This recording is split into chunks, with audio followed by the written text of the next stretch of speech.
ഇന്ത്യയും ഓസ്ട്രേലിയയും തമ്മിൽ നടന്ന മൂന്നാമത്തേതും അവസാനത്തേതുമായ ഏകദിനത്തിൽ ഇന്ത്യക്ക് തകർപ്പൻ വിജയം.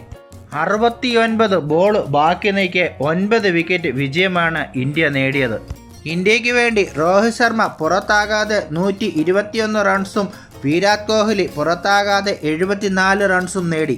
24 റൺസ് എടുത്ത ക്യാപ്റ്റൻ ഗില്ലിൻ്റെ വിക്കറ്റ് മാത്രമാണ് ഇന്ത്യക്ക് നഷ്ടമായത്. ടോസ് നേടി ബാറ്റിംഗ് തിരഞ്ഞെടുത്ത ഓസ്ട്രേലിയ മികച്ച തുടക്കമാണ് ലഭിച്ചത്. 9.1 ഓവറിൽ 61 റൺസാണ് ഓസ്ട്രേലിയ അടിച്ചത്. 10ാം ഓവറിൽ ഹെഡിൻ്റെ വിക്കറ്റ് വീഴ്ത്തിയ മുഹമ്മദ് സിറാജാണ് ഇന്ത്യക്ക് ആദ്യ ബ്രേക്ക് ത്രൂ നൽകിയത്.